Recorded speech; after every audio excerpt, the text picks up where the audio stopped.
तालियों के साथ स्वागत कीजिए विजनरी और man of action Nitin Gadkari ji का। बातचीत को आगे बढ़ाएंगे हमारे सहयोगी अमीश देवगन। देखिए, तालियां रुकनी नहीं चाहिए क्योंकि जिस गति से विकास नहीं रुक रहा है वैसे ही ये तालियां भी चलती जानी चाहिए।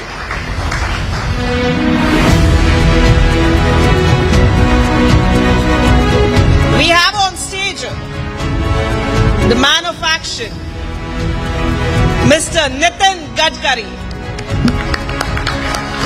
तो चौपाल के इस महामंच पर हाईवे मैन ऑफ इंडिया केंद्रीय मंत्री नितिन गडकरी जी और इनसे बातचीत को आगे बढ़ाएंगे अमीश देवगन।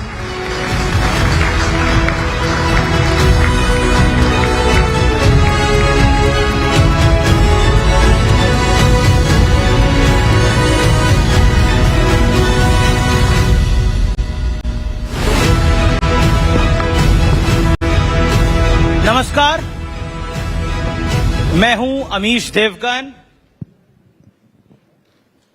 और आज का सबसे महत्वपूर्ण सेशन, क्योंकि news maker BJP former president central cabinet minister Nitin Gadkari हमारे बीच हैं। जोरदार तालियों के साथ अभिनंदन करिए श्री नितिन गडकरी जी का। Thank you.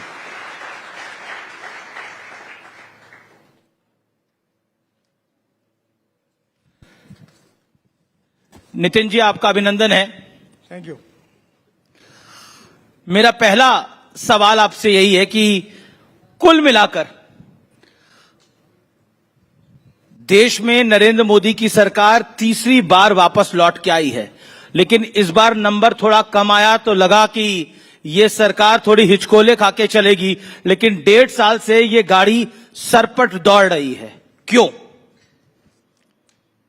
देखिए, पहली बात तो ऐसी है कि politics for progress and development, ये देश के आम लोगों के मन में देश के विकास की चिंता है जी। और विशेष रूप से पिछले 50-60 साल में जो परिस्थितियां रही उसकी तुलना में इस 11 साल में देश की प्रगति और विकास सभी क्षेत्रों में जिस प्रकार से हो रहा है, उसके कारण पॉजिटिविटी और कॉन्फिडेंस लगातार बढ़ रहा है और लोगों का विश्वास भी बढ़ रहा है जी। अब जो लोग निगेटिव है, कितना भी अच्छा काम हुआ तो भी उनको आखिर निगेटिव बात ही करनी है, उनको तो कोई रोक नहीं सकता। पर जो इंडिपेंडेंट, इम्पार्शियल और फेयर है वो इस बात को समझते भी है, रिकॉग्नाइज भी करते हैं और सरकार की नीतियों का समर्थन भी करते हैं। जी, एक सवाल आपसे यही है कि एक व्यक्ति जिसका एडमिशन इंजीनियरिंग में नहीं हुआ उसको हाईवे मैन कहा जाता है, आपको हाईवे मैन कहा जाता है, क्यों?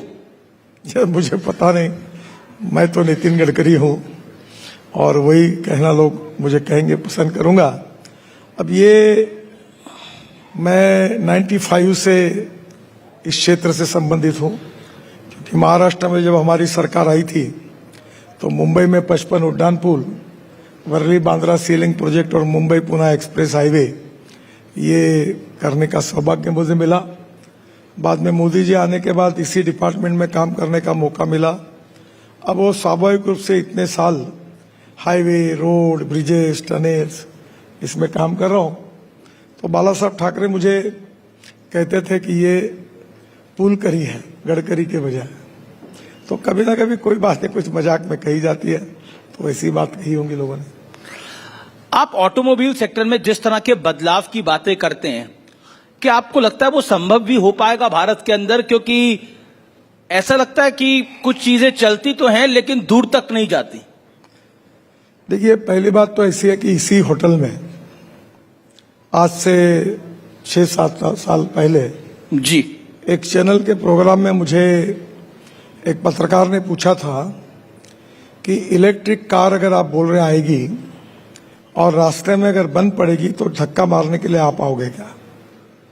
अब देश में electric car, electric scooter, electric auto rickshaw, e rickshaw, electric cart, अब इलेक्ट्रिक बस और इलेक्ट्रिक ट्रक भी आई है, तो और कोई बंद नहीं पड़ी है। अभी एक 6-7 दिन पहले मैंने सोनीपत में एक प्रोजेक्ट का उद्घाटन किया कि मुद्रा, कांडला और जेएनपीटी के कंटेनर डायरेक्ट पंजाब हरियाणा के यहाँ सोनीपत में आएंगे और वो जो ट्रक है वो बैटरी स्वैपिंग टेक्नोलॉजी का उपयोग करके आएंगे। एक बार बैटरी अंदर डाली ट्रक में 50 से 60 टन उसकी कैपेसिटी है। और ये बड़ी इंटरेस्टिंग बात है कि 1 लीटर डीजल में जितना एवरेज मिलता है उसके लिए कॉस्ट आती है 115 रुपए जी, और इसके लिए कॉस्ट आती है 12 रुपए। तो हमारे देश में जो लॉजिस्टिक कॉस्ट है ये सबसे बड़ी समस्या थी। अभी IIM बेंगलोर, IIT कानपुर और IIT चेन्नई ने अध्ययन किया और उन्होंने ये कहा कि हमारी जो लॉजिस्टिक कॉस्ट है ये 5 से 6% कम हुई है। हमारे देश में 16% थी, 6% कम, यानी हम 10% पे आए। और अमेरिका और यूरोपियन कंट्री में 12% है और चाइना में 8% है। और जिस प्रकार से हम रोड बना रहे हैं, फ्यूल में बदल कर रहे हैं, तो मैं अब विश्वास के साथ आपको यहाँ बता रहा हूँ कि आने वाले दिसंबर समाप्त होने के पहले हमारी लॉजिस्टिक कॉस्ट सिंगल डिजिट पे यानी 9% पे आएंगी जी। और इसकी सबसे बड़ी विशेषता यह है कि 16% से 9% आएगी तो 7% जो बचेंगे, इससे वर्ल्ड मार्केट में हम और कॉम्पिटिटिव बनेंगे, हमारा एक्सपोर्ट बढ़ेगा। एक सवाल मेरा ये कि हम इलेक्ट्रॉनिक व्हीकल्स की बात करते हैं, यहां पर भी सब लोग करते होंगे, लेकिन अभी भी एक हेजिडेंसी है इलेक्ट्रॉनिक व्हीकल खरीदने में। मैं आपको दो चीजें बताता हूं कि ये हेजिडेंसी क्यों है। एक तो हाईवे में गाड़ी बंद हो गई तो चार्ज कहां से होगी, दूसरा लगता है गाड़ी फट ना जाए, ये निश्चित तौर पर है, और कुछ गाड़ियां महंगी हैं। आपकी तीनों बातों का संबंध वस्तुस्थिति के साथ नहीं है। पहली बात, सवाल है ये, मैं आपको बता रहा हूं जी, पैसेंजर ईवी में 15.4% इंक्रीज हुआ है और पेट्रोल और डीजल वाहन में 4.2% हुआ है। 2 पहिया ईवी में 33% इंक्रीज हुआ है, पेट्रोल और डीजल में 14% हुआ है। 3 पहिया में 18% इलेक्ट्रिक में इंक्रीज हुआ है और पेट्रोल और डीजल में 6% हुआ है। ईवी बाजार की जो समस्या है उसमें भारतीय ईवी बाजार की क्षमता 2030 तक 20 लाख करोड़ रुपए की होगी और 1 करोड़ की सालाना बिक्री और 5 लाख डायरेक्ट रोजगार उपलब्ध होंगे। और 2 पहिया क्षेत्र में 400 प्लस स्टार्टअप्स आए हैं और इसमें 21% वृद्धि हुई है। और मैं आपको बड़े अभिमान के साथ बताना चाहता हूं कि हमारे देश की 2 wheeler Bajaj, TVS, hero, Honda, ये सबका 2 व्हीलर का 50% प्रोडक्शन एक्सपोर्ट होता है। आत्मनिर्भर भारत बनाने में हमारा एक्सपोर्ट बढ़ना ये बहुत महत्वपूर्ण इसलिए है कि ये ऑटोमोबाइल इंडस्ट्री है कि 2014 में हम 7वें नंबर पे थे, अभी 6-7 महीने पहले हमने जापान को पीछे डालकर हम 3रे नंबर पर आए। पहले नंबर पर यूएसए है 78 लाख करोड़, दूसरे नंबर पर चाइना है 49 लाख करोड़ और हम लोग है 22 लाख करोड़। और मैं आपको विश्वास के साथ बताना चाहता हूं कि आने वाले 5 साल में हम पहले नंबर पर आएंगे विश्व में और निश्चित रूप से आत्मनिर्भर भारत, यह एक प्रगतिशील समृद्ध भारत का सपना हम पूरा करेंगे। ये इंडस्ट्री है जिसने अभी तक 4.5 करोड़ युवाओं को जॉब दिया। यही इंडस्ट्री है कि जिसने राज्य सरकार और भारत सरकार को जीएसटी के माध्यम से सबसे ज्यादा टैक्स रेवेन्यू दिया और यही इंडस्ट्री है जिसने सबसे ज्यादा एक्सपोर्ट किए। तो मुझे लगता है कि यही हिंदुस्तान की रफ्तार है। गाड़ियां तेजी से दौड़ेगी और इकोनॉमी भी तेजी से दौड़ेगी। अच्छा, गाड़ियां तो तेजी से दौड़ रही हैं, लेकिन ये बीजेपी तेजी से क्यों नहीं दौड़ रही है? अध्यक्ष की दौड़ में पीछे क्यों नजर आ रही है? बीजेपी का राष्ट्रीय अध्यक्ष कब आएगा? ये बहुत बड़ा सवाल है देश का। मैं बीजेपी के पूर्व राष्ट्रीय अध्यक्ष से यह सवाल पूछ रहा हूं। आपने अच्छा कहा कि आप पूर्व अध्यक्ष को सवाल पूछ रहे हैं। मुझे लगता है कि वर्तमान अध्यक्षों को पूछेंगे तो ज्यादा संयुक्तिक होगा, वही आपको बता पाएंगे। कहीं आप तो फ्यूचर अध्यक्ष नहीं हो? नहीं, मैं नहीं मैं बनूंगा भी नहीं। कोई आपकी योजना भी नहीं है बनने की या बनाने की? मैं बनने की कोई योजना भी नहीं और मुझे भी बनना नहीं। लेकिन आजकल आप न्यूज मेकर हो। न्यूज मेकर इसलिए हो, कांग्रेस कह रही है, और कांग्रेस का क्या आरोप है मैं पढ़ के बता देता हूं। कांग्रेस के कुछ बड़े आरोप है। उनका आरोप है कि गडकरी पॉलिसी बना रहे हैं, उनका बेटा प्रॉफिट कमा रहा है और गडकरी परिवार को एथेनॉल पॉलिसी का सबसे ज्यादा फायदा हुआ है, ये कांग्रेस का आरोप है।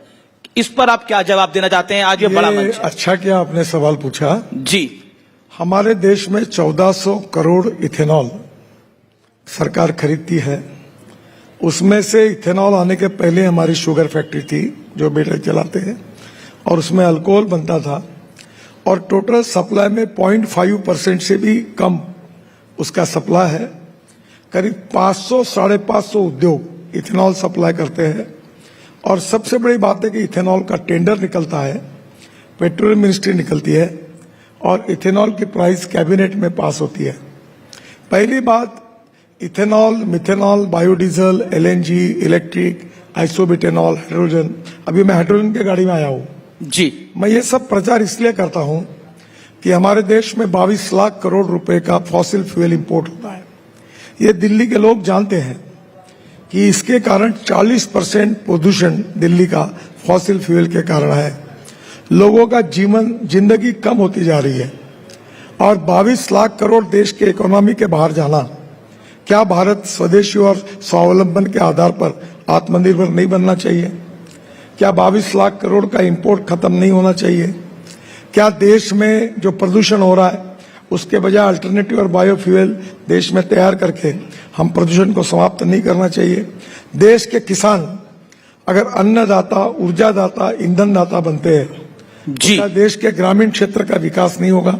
एक छोटी सी बात आपको बताता हूं, लेकिन ये कांग्रेस, एक मेरी बात सुन लीजिए। हमने मक्के से कौन से इथेनॉल बनाने का निर्णय किया, तब मक्के का भाव मार्केट प्राइस 1200 रुपए क्विंटल थी, और जैसे ये निर्णय हुआ तो मक्के की प्राइस, मार्केट प्राइस 2800 रुपए क्विंटल हुई। और आज मुझे बताते हुए खुशी हो रही है कि पंजाब, उत्तर प्रदेश और बिहार, दो राज्यों के किसानों में 2800 रुपए प्राइस होने के कारण 45,000 करोड़ रुपए किसानों के जेब में गए। क्या किसानों का भला नहीं होना चाहिए? लेकिन क्या ये पूरा इथेनॉल का मैं बना? कांग्रेस ये बात नहीं समझ रही। कांग्रेस बार बार आरोप लगा रही है अपने कांग्रेस के सोशल मीडिया हैंडल पे, कांग्रेस के प्रवक्ता, कांग्रेस के नेता, कांग्रेस के सोशल मीडिया इन्फ्लुएंसर सभी एक ही तरह की बात लिख रहे हैं कि परिवार को फायदा करने के लिए नितिन गडकरी ने ये पूरा खेल खेला। इससे तो गाड़ियों को नुकसान हो रहा है। उल्टा कांग्रेस के ऑफिशियल हैंडल ने ट्वीट करा है। पहली बात तो ये पूरी बात झूठी है। ARAI करके पर आप टारगेट क्यों हैं? आप कांग्रेस के टारगेट पे क्यों आ गए हैं अचानक? नहीं, मैं किसी का टारगेट में किसी की चिंता नहीं करता। मुझे ध्यान में आता है 2013 में जब आप दोबारा राष्ट्रीय अध्यक्ष बनने वाले थे तो पूर्ति का मामला सामने आया था जिसमें कुछ नहीं निकला। वो भी झूठा निकला, उसमें कुछ नहीं निकला था। पहली बात तो ऐसी है कि जो बातें हैं उसको कोई वस्तुस्थिति का आधार नहीं। 550 लोग इथेनॉल सप्लाई कर रहे हैं, और उसमें 0.5%, 0.05% वो है, वो नहीं के बराबर है। और इसलिए मैं इथेनॉल की बात करता हूं, हाइड्रोजन की बात करता हूं, इलेक्ट्रिक की बात करता हूं, मैं मक्के के किसानों की बात करता हूं, मैं इलेक्ट्रिक की बात करते हुए हाइड्रोजन की गाड़ी में आया हूं। तो ये अल्टरनेटिव फ्यूल और बायोफ्यूल का प्रचार करता हूं, तो सब क्या मैं तैयार करता हूं क्या? एक और सब मेरे घर में तैयार होता है क्या कांग्रेस? मैं आपको एक प्रश्न, वो कहते हैं एक कंपनी बनाई और कंपनी का शेयर दोगुना, मतलब जो कहानी वो बता रहे हैं वो मैं बता रहा हूं उनको कोट करते हुए। वो कह रहे कंपनी बनाई, कंपनी का शेयर बहुत बढ़ा दिया गया और फिर ये पॉलिसी लेके आ गई, और गाड़ियों को नुकसान हो रहा है इससे, गाड़ियों के इंजन खराब हो रहे हैं। पहली बात, कोई गाड़ी का इंजन खराब नहीं हुआ। ब्राजील में जी 1949 से इथेनॉल शुरू है, और अभी मेरे पास एक गाड़ी है फ्लेक्स इंजन की, जो टाटा, अभी टोयोटो की है, अब टाटा, महिंद्रा, टोयोटो, हुंडई सब बना रहे। 100% इथेनॉल। पेट्रोल का भाव 120 रुपए लीटर और इथेनॉल का भाव 65 रुपए लीटर। और मेरी जो इनोवा गाड़ी है जो मैं यूज करता हूं, उसका पेट्रोल के तुलना में एवरेज जो मिलता है, अगर तुलना की जी, तो 25 रुपए लीटर पेट्रोल का भाव आता है। वो 60% बिजली तैयार करती है। क्या इन लोगों के पैसे नहीं बचने चाहिए? क्या देश का इंपोर्ट नहीं बचना चाहिए? क्या दिल्ली प्रदूषण से मुक्त नहीं होनी चाहिए? क्या किसानों को अच्छे भाव नहीं मिलने चाहिए? आखिर ये सब बात किसी व्यक्ति के इंटरेस्ट में थोड़ी। और कल अगर इलेक्ट्रिक कार आई, कल अगर इथेनॉल के फ्लेक्स इंजन की कार आएगी, तो राहुल गांधी उसमें घूमेंगे तो उनकी भी बचत होगी, वो नहीं होनी चाहिए। कांग्रेस पार्टी के कार्यकर्ता अगर मैं पूछूं, आप कांग्रेस के आरोपों को एक लाइन में क्या जवाब देना चाहते हैं? इतने सारे आरोप हैं। आपने प्रश्न पूछा इसलिए मैंने उत्तर दिए। जी, मैं न जवाब दिए न देना चाहता हूं। इसका कारण है कि इस देश की जनता समझती है कि क्या सच है और क्या झूठ है, और ऐसी फालतू बातों के जवाब देने का कोई कारण नहीं है। और उसके लिए सब आप कहते हैं फालतू के आरोप हैं ये सारे? सर मैं पूछता हूं ना, आपको चैलेंज देता हूं आपको कि 550 लोग सप्लाई कर रहे इथेनॉल, 0.05% है, वो भी इथेनॉल शुरू होने के पहले शुगर फैक्ट्री थी।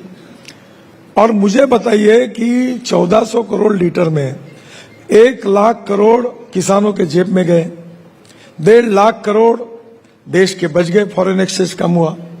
क्या ये देश के हित में? दूसरी बात, एक भी गाड़ी खराब नहीं हुई, एवरेज में कम नहीं हुआ।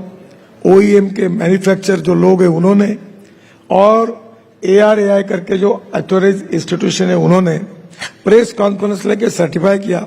जी, मेरे खिलाफ ये जो न्यूज चली ये पेड न्यूज थी, और ये पेड न्यूज पैसे देकर दिलाई गई थी।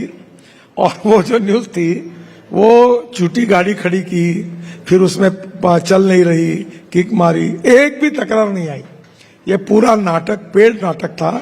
ये जानबूझकर कुछ राजनीतिक उद्देश्य से हुआ होगा, या जो पेट्रोल और फॉसिल फ्यूल को इंपोर्ट करना चाहते हैं और देश की इकोनॉमी को मजबूत नहीं होना, ये बड़ी स्टेटमेंट है आपकी। ये लोग वो कर सकते। ये बड़ी स्टेटमेंट है आपकी। जी, मैं अगले सवाल पर आता हूं। आपने राहुल गांधी का जिक्र आया राहुल गांधी का, तो ये वोट चोरी का मुद्दा उठा रहे हैं। आप महाराष्ट्र से आते हैं, वो कहते हैं महाराष्ट्र में वोट चोरी हो गई, नेशनल इलेक्शन में वोट चोरी हो गई, बीजेपी वोट चोरी करके तीसरी बार सरकार बना रही है।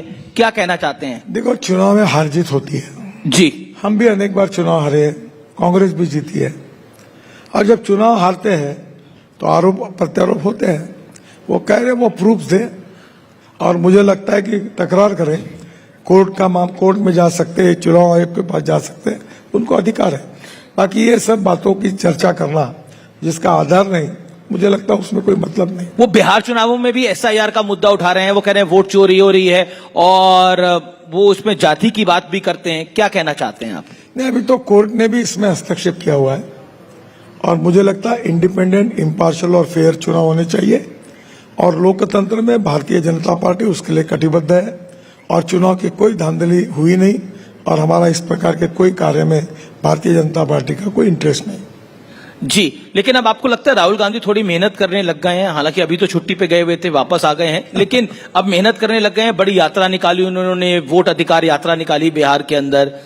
आपको लगता है मेहनत कर रहे हैं राहुल गांधी? मेहनत तो मैं भी करता हूं। मेरा वजन 46 किलो वजन कम हुआ। जी, फिट हुआ हूं। अगर वो उनका you are looking very fit mister Gadkari. उनका स्वास्थ्य अच्छा रहे, इसलिए अगर फिटनेस के लिए अगर मेहनत करते हैं तो अच्छी बात है। आप भी करिए, उनको भी करते दीजिए। जी जी, लेकिन क्या आपको लगता है कि राहुल गांधी जो नैरेटिव बिल्ड करने की कोशिश कर रहे हैं, उसका नुकसान लोकतंत्र को और खासतौर पर भारतीय जनता पार्टी को हो सकता है? लोगों का इलेक्शन कमीशन से अगर भरोसा उठ जाएगा तो गडकरी जी कैसे काम चलेगा? हमारे लिए कोई नुकसान नहीं है। इस देश की जनता समझदार है और सब बातों को समझती है, और सब समस्या और बातों के ऊपर निर्णय करना ये जनता का अधिकार भी है, और उसको समझता है। चुनाव के नतीजे सब सवालों के जवाब दे देंगे। बिहार में आपको क्या लगता है कि वापस नीतीश मुख्यमंत्री बन जाएंगे? देखिए, हमारी एनडीए की सरकार निश्चित रूप से आएगी। नीतीश ही मुख्यमंत्री होंगे? और चुनाव चुनकर जीतने के बाद आए हुए एमएलए एनडीए, भाजपा की हाईकमांड और जेडीयू की हाईकमांड तय करेंगे। आप ही लोग हाईकमान है बीजेपी की? मैं अकेला थोड़ी होता हूँ। जी, पार्लियामेंट्री बोर्ड होता है। जी, आपका एक बयान काफी चर्चाओं में रहा। आपने एक स्टेटमेंट दिया था, आपने कहा था कि सत्ता में आने के बाद लोग अहंकारी हो जाते हैं। आपका वो बयान किस परिप्रेक्ष्य में था, क्यों दिया गया था? देखो, आप लोग हर चीज को तोड़ मरोड़ कर पेश कर रहा है। नहीं, मैं तो आप ही का बयान बता रहा हूं। मैंने कुछ अपना आपके जो ज्ञाति बांधव है, जी, पत्रकार बंधु है, मैं एक स्कूल में गया था जी, और वो बच्चों को मैंने कहा कि ज्ञान, सौंदर्य, संपत्ति और सत्ता नश्वर है। ये कभी भी जा सकती है, आ सकती है, जा सकती है, और इसलिए इसका अहंकार नहीं रखना चाहिए। नम्रता, शालीनता, सहजता, सहृदयता ये अच्छे व्यक्ति के लिए अच्छे लक्षण है। अब ये बातों को तोड़ मरोड़ कर एक वाक्य कहकर और तुम में हिम्मत नहीं है बोलने की, तो मेरे ना कंधे पे बंदूक रखकर नहीं, मैं बात तो क्यों सवाल पूछ रहा हूं, आपसे। अरे आपने क्यों? तुम्हारे में हिम्मत है तो तुम डायरेक्ट बात करो। मैंने ऐसा कुछ कहा भी नहीं था, जो कहा था वो मैंने आपको बताया। जी, चलिए मैं अब बात करता हूं थोड़ी महाराष्ट्र की। आप भी महाराष्ट्र से आते हैं। महाराष्ट्र में दो भाई एक साथ आ रहे हैं, उद्धव ठाकरे और राज ठाकरे। इसके क्या मायने होंगे? उद्धव ठाकरे के साथ तो आपके संबंध भी अच्छे रहे हैं। नहीं, मेरे बाला साहब के साथ अच्छे संबंध है, और राजनीतिक दृष्टि से नहीं, पर कोई परिवार अगर टूट जाता है और अगर एक होता है तो अच्छी बात है। बाकी राजनीति जो जिसको जमता है वैसे करे। मुझे लगता है कि परिवार टूटता है और जुड़ता है, ये अच्छी बात है। बाला साहब जी के मृत्यु के पूर्व उन्होंने मुझे व्यक्तिगत बात में कहा था कि ये दोनों साथ आएंगे तो मेरे लिए बहुत आनंद होगा। मुझे लगता है उनकी आत्मा को शांति मिले अगर दो अच्छे होंगे तो। बाकी राजनीति है, दोनों की है। अच्छा, वैसे तो उद्धव ठाकरे और देवेंद्र फडणवीस जी की भी मुलाकात हुई थी, तो कुछ खेल हो सकता है और बड़ा, एनडीए का दायरा बढ़ सकता है। उद्धव ठाकरे आपके खेमे में आ सकते हैं। मुझे मालूम नहीं, अब देवेंद्र जी आएंगे तो उनको पूछ लेना।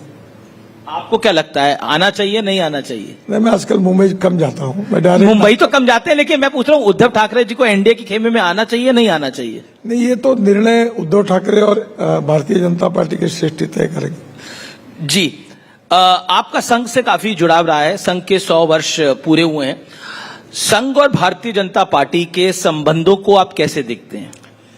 देखिए, संघ ये एक गैर राजनीतिक संगठन है और राष्ट्र सर्वोपरि मानकर जी समर्पित भाव से संघ के स्वयंसेवकों ने, प्रचारकों ने अनेक 100 साल में देश के लिए त्याग, तपस्या, बलिदान किया। संघ की भावना यही है कि समाज के हर क्षेत्र अच्छा बने और उसमें आमूलाग्र परिवर्तन हो और जिससे देश की प्रगति हो। तो संघ के कुछ स्वयंसेवक राजनीति में भी है, कुछ वनवासियों में काम करते हैं, कुछ शिक्षा क्षेत्र में काम करते हैं, कुछ सहकार क्षेत्र में काम करते हैं। तो बाला साहब देवरत जो हमारे सरसंघ चालक थे, उन्होंने कहा था कि संघ एक पावर स्टेशन है, यहाँ से बिजली तैयार होती है। जी, तो कई लाइट लगता है, कोई कुएं पे पंप चलता है तो पानी मिलता है, कई फैक्ट्री चलती है। तो संघ एक विचारधारा है सामाजिक आर्थिक परिवर्तन की, राष्ट्र के पुनर्निर्माण की, और it is a part of our life conviction. हम उसके लिए काम करते रहते हैं। बहुत चर्चा होती रहती है कि बीजेपी और संघ के रिश्तों में कुछ अनबन चल रही है, इस पर आप कुछ कहना चाहते हैं? नहीं, मुझे कुछ कहना नहीं है, अच्छे संबंध है। अच्छे संबंध है। और बीजेपी को संघ की जरूरत है? देखो, किसी को किसकी जरूरत वाली बात नहीं होती। We are all working for one school of thought. Okay. मैं जब बीजेपी का अध्यक्ष था तब भी और अभी भी हमारे कार्यालय के सामने लिखा था कि नेशन फर्स्ट, बाद में पार्टी, उसके बाद में मैं, और politics is the instrument of socio economic reform. और राष्ट्र के पुनर्निर्माण का और सामाजिक आर्थिक परिवर्तन का राजनीति प्रभावी उपकरण है। हम देश के लिए काम कर रहे हैं, अच्छे रोड बने, अच्छी इंडस्ट्री तैयार हो, युवाओं को रोजगार मिले, गांव गरीब मजदूर किसान का भला हो, आत्मनिर्भर भारत बने, वर्ल्ड की 3rd लार्जेस्ट इकोनॉमी बने, प्रगतिशील, समृद्ध, संपन्न, विकसनशील भारत बने, विश्वगुरु बने। ये कोई एक व्यक्ति का, एक पार्टी का, एक संस्था का ध्येय नहीं हो सकता, ये पूरे हिंदुस्तानियों का ध्येय है और उसके लिए काम करते रहना, यही संघ का भाव है। देखिए, समय अब कम बचा है, लेकिन मैं एक बार दोबारा ट्राई करूंगा। बीजेपी के राष्ट्रीय अध्यक्ष को लेकर बड़ी सारी थ्योरीज फ्लोट कर रही हैं और आप तो खुल के बात करते हैं। आखिरकार नया अध्यक्ष कब मिलेगा? मैं इसको रिफ्रेम कर रहा हूं सवाल को। मुझे एक बात समझ में नहीं आ रही कि आज आपने मुझे बुलाया, आपने नड्डा जी को क्यों नहीं बुलाया? वो आपको उनको भी बुलाया, लेकिन वो कहीं व्यस्त हैं शायद। आएंगे आपके पास। जी। और ये प्रश्न आप रिजर्व रखिए, आपका सही प्रश्न गलत व्यक्ति को है, वो आने के बाद उनको पूछिए, वो जरूर जवाब। प्रश्न, चलिए मैं इसके लिए धन्यवाद कहता हूं कि आपने बोला, सही मेरा प्रश्न है। लेकिन अब रैपिड फायर राउंड की बारी है और मैं जल्दी जल्दी आपसे सवाल पूछूंगा। सबसे बेहतरीन प्रधानमंत्री कौन है, अटल बिहारी वाजपेयी या नरेंद्र मोदी?